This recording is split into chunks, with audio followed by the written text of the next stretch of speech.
Welcome to GameCast Release Day, a format I've only done once before under a slightly different name, where I go through the releases on Steam and show you what's what about them and all that kind of funky stuff. That was a terrible intro, and let's just move on. The first game I'm going to cover today is a game called Heat Signature. This is a game that I have bought myself already. I bought it on launch day. I've been excited about this for months. I've been following this game since it was just first announced. The game is developed by a Tom Francis, one of the main developers, or in fact the main developer behind Gunpoint and Morph Blade, amongst other things. He was also, I think, a PC Gamer writer at some point. It is genuinely one of the best games I've played all year. I'm not even kidding. Just the way it's presented and built is just amazing. It's like Hotline Miami in space.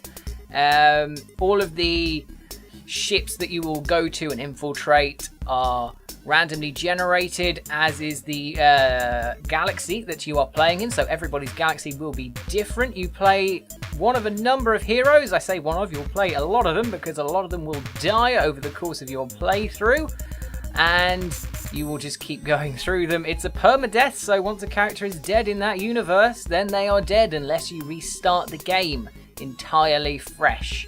So adds a nice bit of jeopardy there, and you have to start completely again if you do that, and if they die.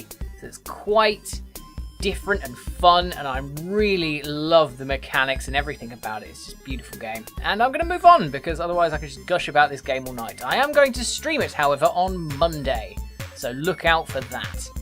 On to a slightly different game now, Tooth and Tail. This has got quite a bit more publicity than some of the things on this list. That might be down to people like Total Biscuit covering it, but it is still definitely a game worth talking about. It's a real-time strategy in the sort of Command and Conquer style. It's a bit isometric instead. I think Command and Conquer is isometric or 3D, I can't remember, but it's an isometric RTS, but it's got a lovely pixel art style, and all of the characters in it are animals as opposed to humans, so you can get anthropomorphized chameleons and rats and whatever, and use them to fight weird animal-based war, because of course.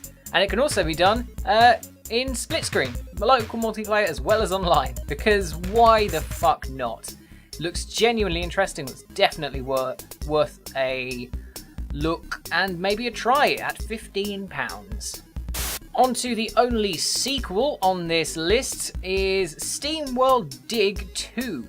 This time they've changed the art style up a little bit. It's still a 2D kind of thing. There's a lot more depth to the environments, and the characters are less robotic. In fact, I don't think they are robots this time.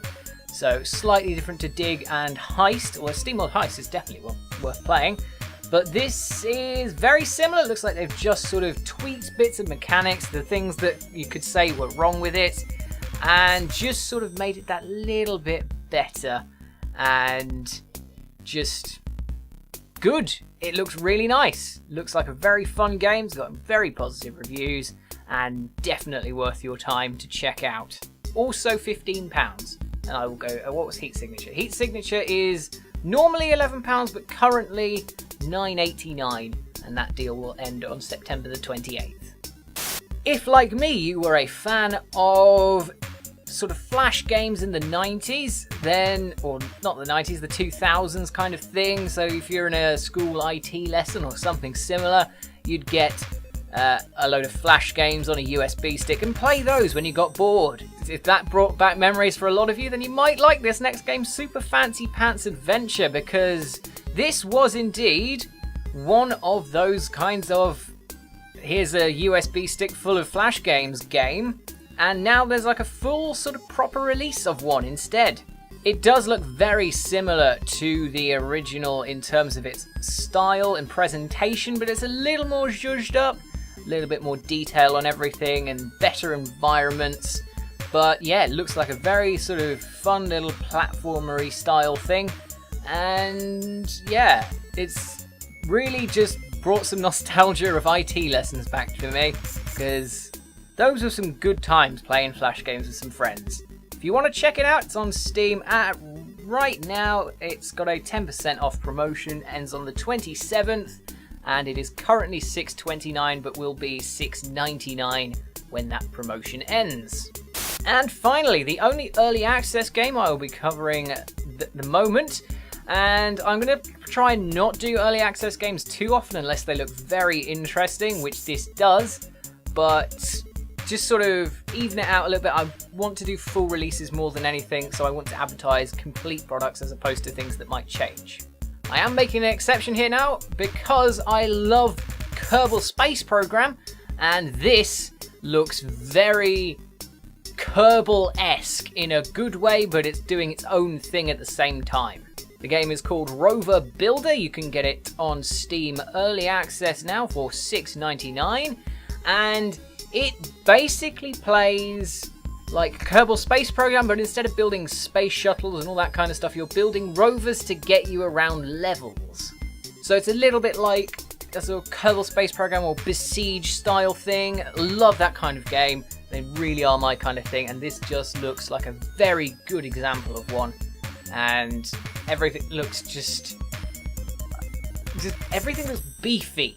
But you know what I mean when I say that? It's like every vehicle that you make looks like it's a really beefy little thing, and it looks really interesting. The art style is a little bit sort of bland and plain. It's a sort of semi, like half voxel type environment. You know what I mean. You can see it on the screen. All those sort of weird polygons. Other than that, though, because this is an early access game, that could of course change. But I'm not expecting sort of spin tires level of dirt management. This looks very interesting, certainly worth a look if it's your kind of thing, and it is currently $6.99 on Steam Early Access, may well be your kind of thing and worth a look. And that's it for the release radar for this week. Thank you very much for watching. I hope you enjoyed it. If you did, please give us a like, subscribe, or a share, whatever you fancy. And if you have any games that you think I should cover in the release radar segment, then please leave a comment or link one to me on the GameCast Discord, a link to which you can find in the description. So anyway, thank you very much for watching this release radar, and I will see you next week for more new releases.